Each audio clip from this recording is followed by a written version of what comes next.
Hello and welcome to my YouTube channel.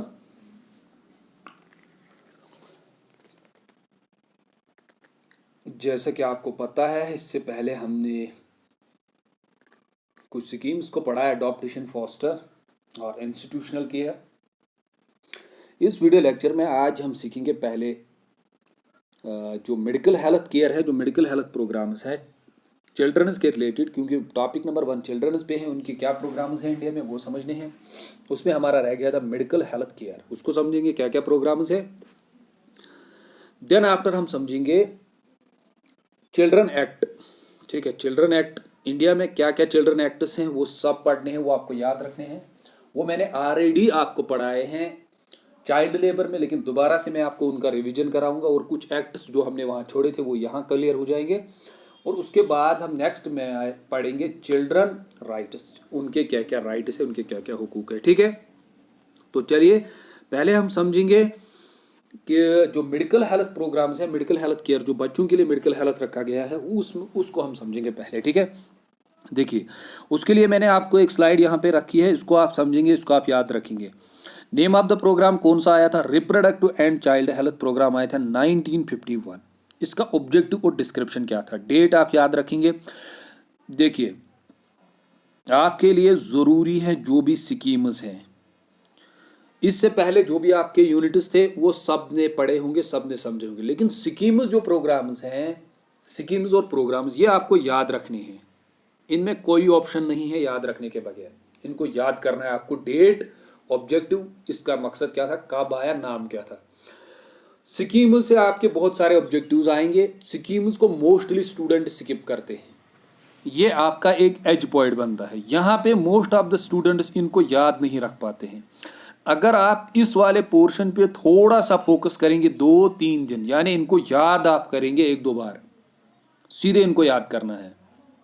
ठीक है, जब आप इनको याद करेंगे तो ये पॉइंट आपका क्या बनेगा, ये आपका एज पॉइंट बनेगा, क्योंकि यहाँ स्कीम्स में मोस्ट ऑफ द स्टूडेंट जो कर पाते हैं और वो उनके क्वेश्चन यहाँ गलत हो जाते हैं। ठीक है, क्योंकि स्कीम्स बहुत सारे हैं, इसलिए मैंने आपको अलग अलग से पढ़ाए हैं। तो इनको आप कोशिश कीजिए, इनको कवर अप कीजिए, इनको छोड़िए मत। अगर आपने इनको छोड़ा तो आप काफ़ी पीछे चले जाएंगे। ठीक है, चलिए तो यहाँ पे आप क्या करेंगे, पहले आप याद रखेंगे reproductive and child health programme. ठीक है, 1951 to provide quality integrated and sustainable primary health services to the women in the reproductive age group and young children, specially focus on family planning and immunisation. ठीक है, तो इस पे more focus किया गया था। एक sustainable primary health services provide की जाए विमेन को, रिप्रोडक्टिव एज हेल्थ और यंग चिल्ड्रन उसको वो प्रोवाइड की जाए। ये आप यही पे याद रखेंगे। ठीक है, 1951 इसमें हर कोई आता है, विमेन, चिल्ड्रन, स्पेशल फोकस किया गया फैमिली प्लानिंग एंड इम्यूनाइजेशन। ठीक है, चलिए next integrated child development scheme, जिसको हम ICDS बोलते हैं, 1957 में आया था। It is aimed at enhancing the health, एक तो हेल्थ, न्यूट्रिशन बच्चों के लिए, लर्निंग अपॉर्चुनिटीज। ठीक है, देन उसके बाद इन्फेंट, जो छोटे बच्चे जिनकी बर्थ हो जाती है, यंग चिल्ड्रन 0 से 6 ईयर्स एंड देयर मदर्स। एक तो बच्चों को कवर अप करना, ठीक है, और दूसरा क्या, उनका हेल्थ देख लेना, उनकी न्यूट्रिशन, उनका खाना देखना, उनकी अपॉर्चुनिटीज, और जो बच्चे पैदा हुए और यंग चिल्ड्रन 0 से 6 है उनको कवर अप करना। किसके तहत? इंटीग्रेटेड चाइल्ड डेवलपमेंट स्कीम, जिसको हम ICDS बोलते हैं। सर उनका क्या देखना है इसमें ये देखना है उनका हेल्थ, उनका हेल्थ चेकअप होगा, क्या उनके पास हेल्थ ठीक है, कोई प्रॉब्लम तो नहीं है, न्यूट्रिशन क्या उनको खाना ठीक मिल रहा है, वो किसके तहत रखा गया? ICDS के तहत। ठीक है, scheme number 2। Then Rajiv Gandhi national scheme for the children of working mothers. ठीक है, 2006 में ये आया, राजीव गांधी नेशनल स्कीम, ये इसके लिए रखी गई, किन के लिए? Children of working mother's. Overall development of children देखा जाएगा, चाइल्डहुड प्रोटेक्शन, यानी बचपन में उनको प्रोटेक्ट किया जाए ताकि उनके साथ कोई ह्यूमन ट्रैफिकिंग का किस्सा ना हो। ठीक है, और उसके बाद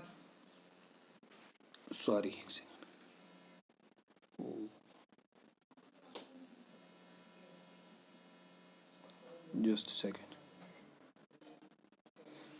ठीक है, तो उसके बाद ये देख लेना उनका प्रोटेक्शन, चाइल्ड प्रोटेक्शन, और कंप्लीट इम्यूनाइजेशन उनको, awareness generation among the parents on mall nutrition and health education. ठीक है, माल न्यूट्रिशन यानी कि बच्चों को खाना ठीक से मिलना चाहिए। खाना मतलब अगर 0 से 6 साल तक का बच्चा है तो मेडिकली उसको कितने वाइटामिन चाहिए, प्रोटीन क्या चाहिए, उसको कौन सा फूड चाहिए जिससे उसके बॉडी में कोई प्रॉब्लम ना रहे। ठीक है, इस चीज़ में भी यही फोकस किया गया। एक तो बच्चों को प्रोटेक्शन दी जाए, दूसरा इम्यूनाइजेशन हो जाए, awareness generation among the parents, parents को जनरेशन। देखिए ये पॉइंट इसमें ऐड हो गया, ये पॉइंट को आप कवर अप कीजिए, इसको आप हाईलाइट कीजिए। राजीव गांधी जो नेशनल स्कीम थी उसमें क्या रखा गया था, उसमें रखा था अवेयरनेस पेरेंट्स। पहली बार ये कंसेप्ट आया था कि पेरेंट को अवेयर किया जाए, किसके लिए, माल न्यूट्रिशन और हेल्थ और एजुकेशन के मुतालिक उनको भी क्या किया जाए, अवेयर किया जाए 2006 में। ध्यान, scheme for the welfare of working children in need of care and protection. फिर स्कीम आई for the welfare of working children, जो बच्चे काम कर रहे हैं 2008 से लेकर 2009 तक। ठीक है, provides for non formal education, उनको नॉन फॉर्मल एजुकेशन दी जाए। अगर वो स्कूलों में नहीं पाते हैं तो उनको कोई और एजुकेशन, जो नॉन फॉर्मल एजुकेशन मतलब वोकेशनल ट्रेनिंग उनको दी जाए। नॉन फॉर्मल एजुकेशन, जो एजुकेशन स्कूलों से बाहर एजुकेशन होती है वो सब, उसको हम बोलते हैं नॉन फॉर्मल, जो इंस्टीट्यूशन में नहीं होती है, जिसका कोई पैटर्न एग्जाम नहीं होता है। ठीक है, जैसे रिलीजियस एजुकेशन, किसी और चीज़ की एजुकेशन, एग्रीकल्चर की एजुकेशन यहाँ पे। ठीक है, एटसेट्रा, उनको कोई वेकेशनल ट्रेनिंग दी जाए। वेकेशनल ट्रेनिंग मतलब उनको कोई कसब, कोई काम सिखाया जाए ताकि उनको क्या, वर्किंग मिले। To the childrens facilitate working childrens, to working childrens facilitate their entry and re entry to the main stream education. ठीक है, उनको तो एक ये दी जाए और वर्किंग चिल्ड्रंस को फैसिलिटेट किया जाए, उनको दोबारा से कहाँ लाया जाए, री एंट्री की जाए स्कूलों में, मेन स्ट्रीम एजुकेशन यानी स्कूलों में दोबारा लाया जाए। ठीक है, वोकेशनल ट्रेनिंग यहाँ पहली बार आया। ठीक है, तो इसको आप इन पॉइंट से भी याद रख सकते हैं। पिन पॉइंट जो आपको लगे ये पहली बार आया, ये दूसरी बार आया, तो उस पर भी ये स्कीम्स आपको याद रह सकती है। ठीक है, integrated child protection scheme ICPC. ठीक है, आईसीपीसी याद रखिए, आईसीपीसी 2009 और 10 में आया। इसका मकसद क्या था, provide a safe and secure environment for the comprehensive development of children. बच्चों को एक सेफ और सिक्योर एनवायरनमेंट प्रोवाइड किया जाए ताकि उनका कंप्रहेंसिव डेवलपमेंट, कंप्रहेंसिव मतलब उनका ऑलराउंडर डेवलपमेंट हो जाए, एजुकेशन भी, हेल्थ भी ठीक रहे, उनका एनवायरनमेंट ठीक रहे, उनकी सोशलाइजेशन ठीक रहे। ठीक है, who are in need of care and protection, जिनको जरूरत है किसकी, care and protection, as well as the children conflict with law. यहाँ आया children conflict with law, children conflict with law होता है जुवेनाइल। ठीक है, अगर कोई बच्चा क्रिमिनल एक्टिविटी कर रहा है तो उसको भी बचाया जाए। पहली बार किस में आया था ये, कि बच्चों अगर कोई लॉ के खिलाफ हो रहा है, कोई क्राइम करता है, उसके लिए हमने पढ़ा था जुवेनाइल जस्टिस एक्ट 2015। लेकिन यहाँ अगर आपसे पूछा जाए ये पहले किस में आया था, ये पहले आया था आईसीपीसी में, ICPS sorry, integrated child protection scheme में ये आया था। ठीक है, फिर बाल बंधु स्कीम आई थी, प्रोवाइड फॉर द प्रोटेक्शन। इसका मकसद क्या था, चिल्ड्रन इस एरिया ऑफ सिविल अनरेस्ट से बचाया जाए। सिविल अनरेस्ट मतलब जो सिविल प्रोटेस्ट होता है उनसे बचाया जाए इनको। Implementation by NCPCR with grant from PM's national relief fund, जो पीएम का नेशनल रिलीफ फंड होता है उससे इनको दिया जाता था। ठीक है, फिर फाइनली आई बेटी बचाओ बेटी पढ़ाओ योजना, वो 2014 में आई। इसका मकसद क्या था, इसका मकसद ये था कि अवेयरनेस क्रिएट की जाए, generating awareness and improve the efficiency of the delivery of welfare services made for the women के लिए, यानी कि जो बच्चियां हैं, छोटी छोटी बच्चियां हैं, उनके लिए ये स्कीम आई थी, गर्ल्स के लिए तो वो भी चिल्ड्रंस आते हैं, तो फिर आई थी बेटी बचाओ। ये कुछ स्कीम्स हैं जो आपको याद रखने की, इसके मेडिकल हेल्थ केयर, जो मेडिकल हेल्थ केयर में स्कीम्स आई थी गवर्नमेंट की तरफ से, किन के लिए, बच्चों के लिए। ठीक है, चलिए now we will understand the concept of, now अब हम समझेंगे चिल्ड्रंस एक्ट क्या क्या आए थे, चिल्ड्रंस एक्ट कौन कौन सा आया था, कब आया था। ठीक है, चलिए तो पहले आप ये भी याद रखिएगा, इंडिया में सेक्स, जो चाइल्ड सेक्स रेशो थी उसकी प्रॉब्लम है। 2011 के सेंसस के मुताबिक चाइल्ड सेक्स रेशो जो है 0 से 6 कर है शोन डिक्लाइन, वो डिक्लाइन हो रहा था।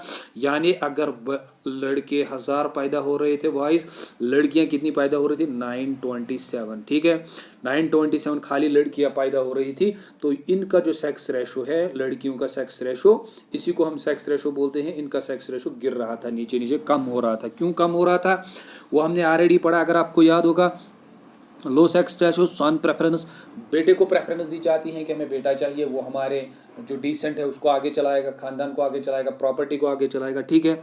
Believe that only son who can perform the last rites, क्या आपके लास्ट रिट्स जो हैं, जो जनाजा होता है मुस्लिम कम्युनिटी में, हिंदू कम्युनिटी में जो आखिरी टाइम होता है, ठीक है, जब उनका ये होता है तो उस टाइम पे कौन करता है, वो सारे रिचुअल्स कौन करता है, बेटा करता है, ठीक है। दैट लीनेज चलाएगा, इनहेरिटेंसी प्रॉपर्टी इसी को मिलेगी, ठीक है, फादर से बेटे को। Breed son look after the parents, जब पेरेंट्स ओल्ड एज होता है तो बेटा देखता है। मैन आर ब्रेड विनर्स, और जो खाना मुनी वो कौन कमाता है, वो भी बेटे कमाता है। तो उसकी वजह से क्या हो रहा था, उसकी वजह से बेटों पे प्रेफरेंस हो रही थी, और लड़कियों को क्या किया जाता था, लड़कियों को प्रेफरेंस नहीं होती थी। अगर किसी को बच्चे हो भी हो जाती थी प्रीकंसीव्ड, जैसे मैंने आपको पढ़ाया था फीमेल फेटिसाइड और इन्फेंटिसाइड में, वो टेस्ट करवाते थे, सेक्स डिटर्मिनेशन टेस्ट, और उसको कहाँ मारते थे, उसको विद इन द वॉर्म यानी माँ के पेट में ही किल किया जाता था। यहाँ उसके बाद जब उसकी बर्थ होती थी फिर उसकी किलिंग होती थी। तो उसकी वजह से क्या हो रहा था, सेक्स रेशो नीचे आ रहा था फीमेल्स का। तो ये एक बड़ा इम्पैक्ट था जो चिल्ड्रन सेक्स रेशो पे चल रहा था। उसके खिलाफ फिर बहुत सारे पॉलिसीज लाए गए, बेटी बचाओ बेटी पढ़ाओ, और बहुत सारे एक्ट्स भी लाए गए। चलिए उन्हीं को समझते हैं। पहला एक्ट जो हमें समझना है वो ये है, वो है नेशनल पॉलिसी फॉर चिल्ड्रन, जिसको हम बोलते हैं एनपीसी, 2013 में ये आई थी, ठीक है। The government adopted a new national policy for children in April 2013। The new policy रीअफर्म्स, क्या रीअफर्म्स, इसने क्या रीअफर्म किया, देखिए, जस्ट वेट, इसने क्या रीअफर्म किया, इसमें बोला गया the government committed to the realisation of the rights of children in the country. It recognizes every person below the age of 18 years as a child. इस पॉलिसी में बोला गया जो भी बच्चा 8 साल से नीचे हैं वो चाइल्ड है, ठीक है। और हम रिकॉग्नाइज करते हैं कि इनकी डिसेंट लाइफ होनी चाहिए, इनके जो प्रॉब्लम्स हैं उनको दूर किया जाए, ताकि बच्चों को एक अच्छा एनवायरनमेंट मिले और उनका एक अच्छा डेवलपमेंट हो जाए। जब बच्चों का एक अच्छा डेवलपमेंट होगा, आप ये क्वेश्चन बोलेंगे सर बच्चों पे इतने क्यों लाज हैं, क्यों, क्योंकि चाइल्ड जो है ये बेस है सोसाइटी की। अगर इनमें कुछ प्रॉब्लम्स रह गए तो सभी सिस्टम्स में इनकी प्रॉब्लम रहेगी। क्यों, अगर छोटे बच्चे में प्रॉब्लम रह गई मेंटली, सोशली, इकोनॉमिकली, तो इसकी एजुकेशन भी प्रॉब्लमेटिक होगी, इसका डेवलपमेंट भी प्रॉब्लमेटिक होगा। तो अगर बच्चों की बेस अच्छी बनती है, इनमें कोई हेल्थ प्रॉब्लम नहीं है, माल न्यूट्रिशन प्रॉब्लम नहीं होगी, तो सोसाइटी का जो ओवरऑल डेवलपमेंट होगा वो बहुत अच्छा होगा। क्यों, क्योंकि ये बेस है, ठीक है। It recognise every person below, और इसी में बोला गया 8 साल से नीचे जो हैं वो बच्चे हैं, ये याद रखिएगा। नेशनल पॉलिसी चाइल्ड में बताया गया था पहले 2015 में कि जो बच्चे 8 साल से नीचे हैं वो बच्चे हैं, इसमें बोला गया था। The policy recognise childhood as an integral part of life, ये बहुत जरूरी है। Its values long term sustainable multi sectoral engaged, तो इनका डेवलपमेंट जरूरी है, ठीक है। चलिए नेक्स्ट, और क्या बताया गया इसमें, the policy lays down the guiding principles that must be respected by the national, states and local government. इन्होंने कहा इस पॉलिसी को कौन कौन फॉलो करेगा, इस प्रिंसिपल को फॉलो करना होगा नेशन, एक तो मुल्क, स्टेट्स को भी फॉलो करना होगा, लोकल गवर्नमेंट को भी फॉलो करना होगा, ठीक है। और गाइडिंग प्रिंसिपल्स क्या थे इसमें, right of every child to life, हर किसी को जिंदा रहने का हक है बच्चों को, उनका सर्वाइवल होना चाहिए, उनका डेवलपमेंट होना चाहिए, उनकी एजुकेशन, उनको प्रोटेक्शन दो, उनको पार्टिसिपेशन दो, ठीक है। और विदाउट उनका कोई भी डिस्क्रिमिनेशन नहीं होना चाहिए, किसमें बोला गया, चाइल्ड पॉलिसी में। और finally the policy has identified survival, health पे फोकस किया गया, बच्चों के न्यूट्रिशन, खाना, उनकी एजुकेशन, उनका डेवलपमेंट, उनकी प्रोटेक्शन, उनका पार्टिसिपेशन, ठीक है, हर किसी बच्चे का, ठीक है। And the key priority areas, सबसे ज्यादा फोकस किस पे किया गया, children needs are sectoral interconnected, requires collective action. इसके लिए एक अच्छी कलेक्टिव एक्शन करनी है, देश को सभी को मिलकर एक एक्शन करनी है, ताकि इनका क्या हो जाए, इनका पीसफुल डेवलपमेंट हो जाए। याद रखिएगा इसमें, ठीक है। ये नेशनल चाइल्ड पॉलिसी है, इसके साथ में आपको PDF भी प्रोवाइड करूंगा, अगर आपको टाइम मिले तो इसको दोबारा पढ़िएगा, आप खुद पढ़िएगा, ठीक है। मेन आपको याद रखना है ये कब आया, क्यों आया, इसका मकसद ये था कि बच्चों का डेवलपमेंट हो जाए, इन रेस्पेक्ट स्टेट्स में भी लागू हो गया ये, लोकल, नेशनल लेवल और लोकल लेवल पे भी। मेन फोकस पॉलिसी का क्या था, एजुकेशन, न्यूट्रिशन, हेल्थ, डेवलपमेंट और उनका प्रोटेक्शन, केयर एंड प्रोटेक्शन, ठीक है। तो ये पहली है। और उसके बाद जो दूसरा है उसे हम बोलते हैं the child labour protection and regulation amendment act. Amendment का मतलब चेंज हो गई है इसमें, फिर ये 2016। इसका मकसद क्या था, चाइल्ड लेबर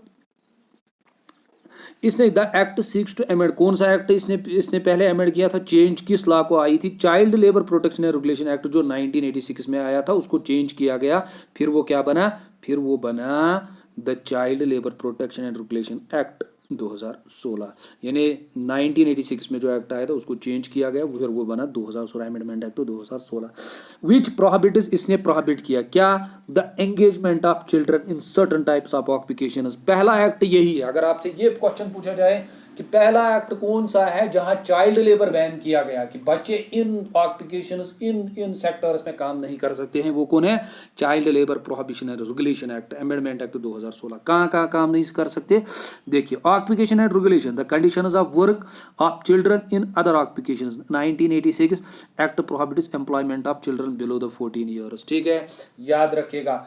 वहां अगर आपसे ये क्वेश्चन पूछा जाएगा कि आप बताइए कौन सा एक्ट वो था जिसने पहले बैन किया कि 14 साल के बच्चे, 14 साल से नीचे जो भी बच्चे हैं वो उन पे काम नहीं करवा सकते, ना वो काम कर सकते हैं, कौन सा एक्ट था वो एक्ट था 1986 जो प्रोहिबिट करता था, जिसको हमने बताया, उसको फिर अमेंड किया गया, उसमें चेंज की गई, वो फिर बना child labour prohibition regulation amendment act 2016, ठीक है।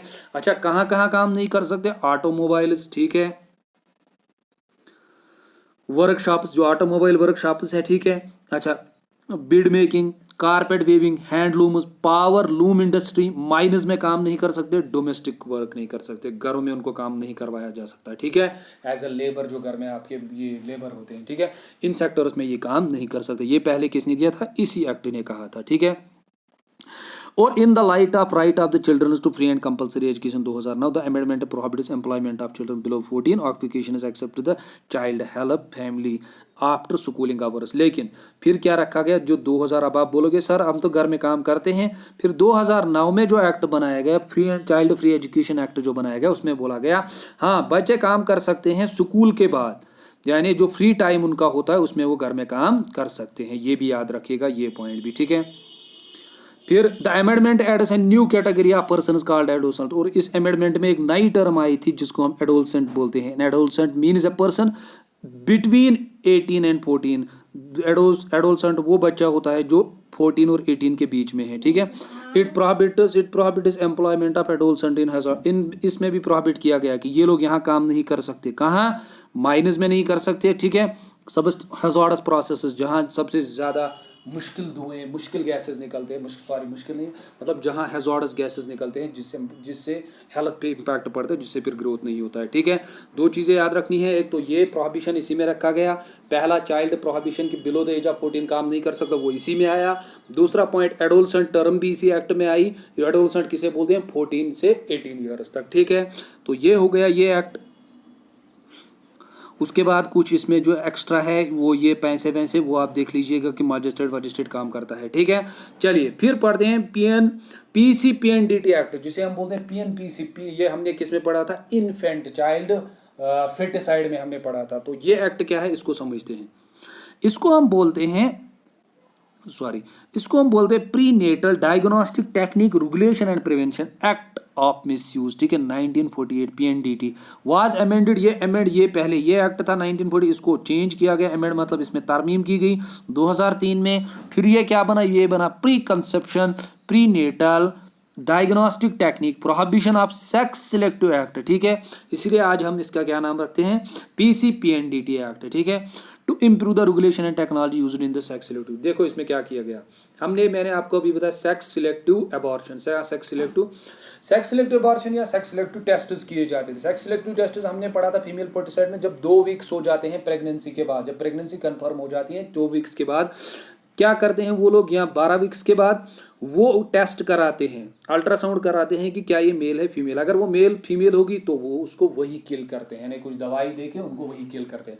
अब गवर्नमेंट ने उस टेक्नोलॉजी उस यानी कि जो अल्ट्रासाउंड होती है उसे हम बोलते सेक्स सिलेक्टिव, जो ये करते थे सेक्स सिलेक्टिव ये अल्ट्रासाउंड, तो उसको बैन करने के लिए गवर्नमेंट ने क्या एक्ट बनाया, PCPNDT एक्ट। उसमें क्या बताया गया, was PCPNDT act was enacted 20 September 1994 with intent to prohibit pre natal diagnostic, जो ये प्री नेटल डायग्नोस्टिक टेस्ट होता है, इसको क्या करेंगे, इसको बैन किया गया इसके तहत। ठीक है, चलिए यहाँ technique for the determination of sex of the foetus, उसको हम फ्यूटस बोलते हैं। 2 वीक्स में जो बच्चा बनता है या 12 वीक्स में, उसको फ्यूटस बोलते हैं।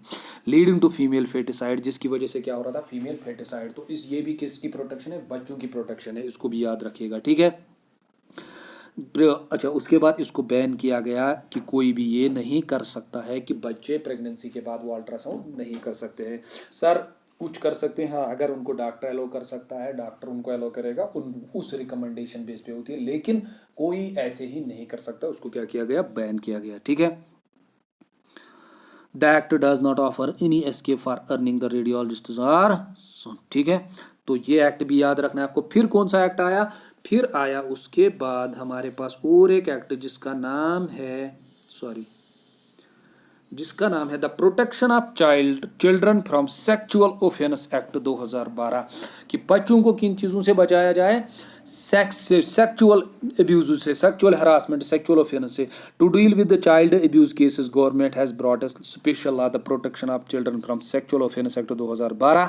Act has come into force with effect November 14 2012 along with the rules जो इसमें थे।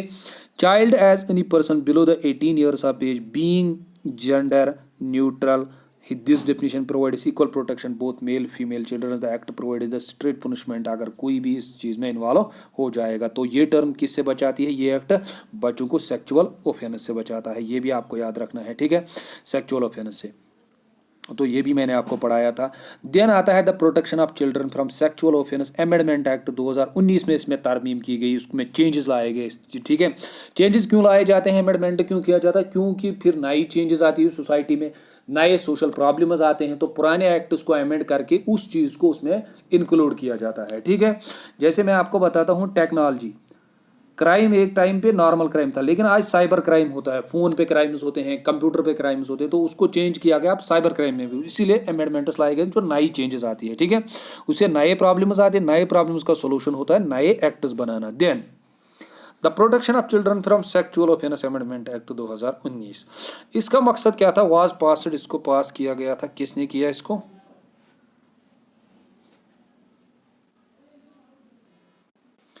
इसको पार्लियामेंट ने पास किया। ठीक है, पार्लियामेंट ने जब पास किया इन द मॉनसून सेशन 2019 में, the act amends the protection of child from sexual offence act 2012 में आया था, उसको फिर चेंज किया गया 2019 में। Act seeks to protect children from offences such as sexual assault से बचाता है, कोई इनको sexual assault, sexual harassment and pornography. ठीक है, पोर्नोग्राफी जो है उससे भी इनको बचाता है। ठीक है, इन चीज़ों से बचाना। ठीक है, पेनिट्रेटिव सेक्सुअल असॉल्ट, ठीक है, इसको कंट्रोल किया गया। एग्रीवेटेड पेनिट्रेटिव सेक्सुअल असॉल्ट ये भी लाया गया इसमें, इसको भी।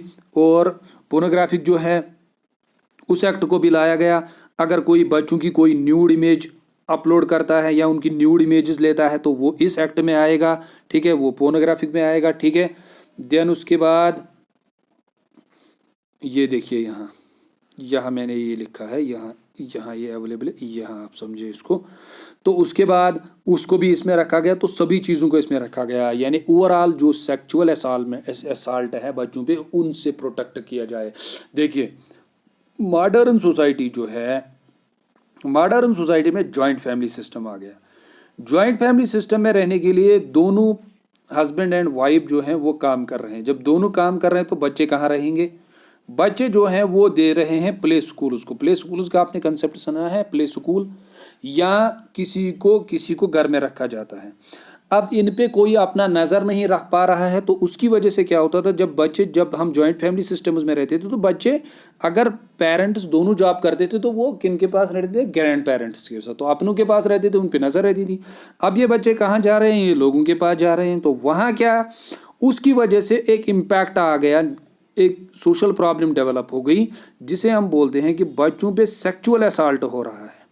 ये प्रॉब्लम फ्रंट लाइन पे आ गई, ये आज इमर्जिंग प्रॉब्लम है due to the nuclear family and जो दोनों काम कर रहे हैं उसकी वजह से ये प्रॉब्लम फ्रंट लाइन पे आ गई। तो बच्चों पे सेक्सुअल असॉल्ट, तो इसको भी इंक्लूड किया गया एक्ट 2019 में। ठीक है, देन आफ्टर देखिए, अगर कोई भी ये काम करेगा, किसी बच्चे की कोई न्यूड इमेज उठाएगा फिर उसको अपलोड करेगा, तो जो पोक्सो एक्ट है 2012 में आया था, उसके मुताबिक इसको 5 साल की सज़ा मिलेगी, ठीक है, मिनिमम 5 ईयर्स, ठीक है। और एक्ट 2019 जो अभी हमने पढ़ा उसके मुताबिक भी 5 साल। Use of child for pornographic purposes resulting in penetrative sexual assault minimum 10 साल, मैक्सिमम लाइफ इम्प्रिजनमेंट होगा। और एक्ट 2019 के साथ तहत 10,000 in case of below the age of 16 और 20 ईयर्स, मैक्सिमम लाइफ इम्प्रिजनमेंट दिया जाए। Use of child for pornographic purpose resulting in aggravated penetrative sexual assault, life imprisonment. तो ये इसके क्या है, पनिशमेंट क्या है। एक तो जो मैंने पोक्सो एक्ट आपको पढ़ाया था 2012, और एक्ट 2019 ये है जो हम अभी पढ़ रहे थे, जो अमेंड हो गया, ठीक है। बच्चों को किससे बचाना, फ्रॉम द सेक्सुअल असॉल्ट से, ओके। देन हमने पढ़ा था the juvenile justice care and protection act 2015, ये मैंने आपको पढ़ाया है। इसमें ये मकसद है कि बच्चे जो हैं 15 साल के एज में जो किसके खिलाफ हो रहे हैं, लॉ के खिलाफ हो रहे हैं, उनको रिहेबिलिटेट किया जाए, जो ऑलरेडी मैंने आपको चाइल्ड एक्ट्स में पढ़ाया है। तो ये वो एक्ट है, इसका मकसद यही है कि बच्चों को क्या किया जाए, बच्चों जो भी क्रिमिनल एक्टिविटीज़ करे उनको रिहेबिलिटेट, उनको जेल ना भेजे, उनके लिए कुछ सेंटर्स खोले जाए, वहाँ उनको एजुकेशन दी जाए, वहाँ उनको रिहेबिलिटेट किया जाए, दोबारा से सोशलाइज किया जाए, अच्छी चीज़ें सिखाई जाए, और ताकि वो दोबारा से सोसाइटी में रह पाए। जो उनका क्रिमिनल बिहेवियर है उसको क्या किया जाए, चेंज किया जाए, ठीक है। Care and protection of children act 2015, ठीक है। देन इसके बाद आपको क्या याद रखना है, इसके बाद फूड एंड न्यूट्रिशन बोर्ड बनाया गया, ठीक है। Food and nutrition board ministry of women and child development, याद रखिएगा, इन्होंने बनाया। And involve in the policy of making strategy development identifying innovative measures. इसमें इसका मकसद क्या था, improve the dietary habits of the people through the nutrition, इनको न्यूट्रिशन दिया जाए बच्चों को। Promotion of low cost locally available food, conservation of fruits vegetables through home scale processing. तो उसमें यही कंसेप्ट लाया गया कि बच्चों को जो है उनको फूड अच्छे से मिले, ठीक है। सेंटर्स रखे गए इसमें, तो फूड एंड न्यूट्रिशन बोर्ड बनाया गया बच्चों के लिए। तो इसका मकसद क्या था, इसका मकसद यही था कि बच्चों को एक अच्छा वेल बैलेंस्ड फूड मिले, बैलेंस्ड डाइट मिले, ताकि उनका एक फिजिकल डेवलपमेंट भी हो और मेंटल डेवलपमेंट भी हो, ठीक है। उसके बाद आपको याद रखना है, इसका मकसद यही है, ये ज़्यादा उतना इम्पॉर्टेंट नहीं है, लेकिन इसमें ये वाला जो है ये इम्पॉर्टेंट है, सॉरी, वो है national commission for the protection of child. एक नेशनल कमीशन बनाया गया जिसको हम बोलते हैं NCPRC 2015 was notified January 2000, national commission for the protection of child rights, ताकि वो प्रोटेक्ट करे किसको, चाइल्ड राइट्स को। 2007 में in accord with the provisions act after proper enforcement of child rights effective implementation law programme, ताकि वो effectively किसको implement करवाए, जो लॉज हैं, जो पॉलिसीज़ हैं, जो प्रोग्राम्स हैं। ऑलरेडी बहुत सारे लॉज हैं, प्रोग्राम्स हैं, फंडामेंटल राइट्स हैं इनके लिए, ठीक है, राइट्स है, प्रोविजंस हैं, डायरेक्ट प्रिंसिपल्स हैं, इतने एक्ट्स बनाए गए हैं, उनके लिए एक नेशनल कमीशन बनाया गया ताकि वो इन चीज़ों को क्या करे, इन चीज़ों को इम्प्लीमेंट करे, ठीक है। तो ये वर्ल्ड लेवल, ये इंडिया के लेवल पे बनाया गया, ऑल ओवर इंडिया में हर किसी स्टेट में इसका एक एक ब्रांच रखा गया, ठीक है। Has been set up in the Assam, Bihar, हर किसी स्टेट में आजकल ये हैं चाइल्ड क्या, नेशनल कमीशन, ठीक है। और उनमें क्या रखे गए, हर किसी स्टेट में एक commission. The NCPRC along with the state commission have a specific role for the implementation of acts. इन एक्ट्स को इम्प्लीमेंट कौन करता है, यही। The protection of child from sexual act 12 POCSO came into force November 12, the comprehensive legislation. तो इसका मकसद क्या है, जो भी एक्ट्स हैं उनको इम्प्लीमेंट किया जाए, पूरे इंडिया में इनको इम्प्लीमेंट किया जाए, ठीक है। और बच्चों को किससे सेव किया जाए, इन चीज़ों से, ठीक है। और फाइनल जो हमारा है वो है national institution of public corporation and child development. ये भी आया, मिनिस्ट्री ऑफ वुमेन डेवलपमेंट ने इसको दिया, ये मिनिस्ट्री ऑफ वुमेन डेवलपमेंट की तरफ से आया था, ठीक है। तो ये भी आया था एक्ट। तो इसका मकसद भी क्या था, इसका मकसद भी यही था, क्या, the objective of the institution develop promote voluntarily action in social development, take a comprehensive view of child development, promote relevant basic programs, ठीक है, किन के लिए, बच्चों के लिए। Framework perspectives organising programmes organise किए जाए बच्चों के रिलेटेड, ठीक है। Finally last integrated child development service लाई गई। और फाइनली क्या लाया गया, बेटी बचाओ बेटी पढ़ाओ स्कीम जो लाई गई 2011 में सेंसस हुई थी, उसमें ये पता चला कि बच्चों का जो सेक्स रेशो है वो बहुत कम हो रहा है, फीमेल सेक्स रेशो बहुत कम हो रहा है, तो उसको कंट्रोल करने के लिए बेटी बचाओ बेटी पढ़ाओ स्कीम लाई गई थी। देखिए, the scheme was initially launched in 100 districts in 2014-15, was expanded accord additional districts 2016, final initial success to the scheme initiatives has been taken. तो इस स्कीम को लाया गया ताकि जो फीमेल सेक्स रेशो है वो थोड़ा इंप्रूव हो जाए। फीमेल सेक्स रेशो में आपको याद होगा, मैंने आपको कहा था हरियाणा सबसे कम है, और सबसे टॉप पे सबसे ज़्यादा जहाँ अच्छा फीमेल सेक्स रेशो है केरला है। वो डेटा भी मैंने आपको ऑलरेडी करवाया है। ठीक है, तो इसी के साथ ये वीडियो लेक्चर जो है ये टॉपिक फिनिश होता है। लेकिन इस लेक्चर में जो आपको मैंने स्कीम्स पढ़ाई है वो है चिल्ड्रन एक्ट, जो है जो भी बच्चे एक्ट है, जो मेन पॉइंट्स मैंने आपको पढ़ाया आप अपने नोट्स में वही पॉइंट्स कवर अप करेंगे। ऊपर स्कीम का नाम लिखेंगे, डेटा लिखेंगे, फिर ये लिखेंगे आप कि वो अमेंड कब हुई है, आज उसका नाम क्या है वो भी याद रखेंगे, फिर उसका मेन मकसद क्या है, मेन पर्पस, मेन ऑब्जेक्टिव्स क्या है उसके, वो आप लिखेंगे। 5-6 पॉइंट्स में आपको उसको कन्फाइन करेंगे, उसको 2-4 बार आप पढ़ेंगे, इन स्कीम्स को आप याद रखेंगे। अगर इन स्कीम्स में से आपके ऑब्जेक्टिव्स निकल गए तो डेफिनेटली मैं आपको बताऊंगा कि डेफिनेटली आपकी सिलेक्शन 90% प्रोबेबिलिटी बनती है, क्योंकि स्कीम्स के जो ऑब्जेक्टिव्स है वो मोस्टली क्या हो जाते हैं, वो बच्चों को ठीक नहीं होते हैं, क्योंकि बहुत सारी स्कीम्स में उनका कंफ्यूजन याद नहीं रहती है, तो फिर उसकी वजह से वो पीछे आ जाते हैं। ठीक है, ओके, थैंक्स। चैनल को शेयर कीजिए, सब्सक्राइब कीजिए जिन्होंने सब्सक्राइब नहीं किया है। अगर आपको कुछ भी मिल रहा है इस चैनल से, कुछ भी आप सीख रहे हैं, तो प्लीज़ सब्सक्राइब कीजिए इस चैनल को और शेयर कीजिए बाकी स्टूडेंट्स के साथ भी। और thanks to all of you.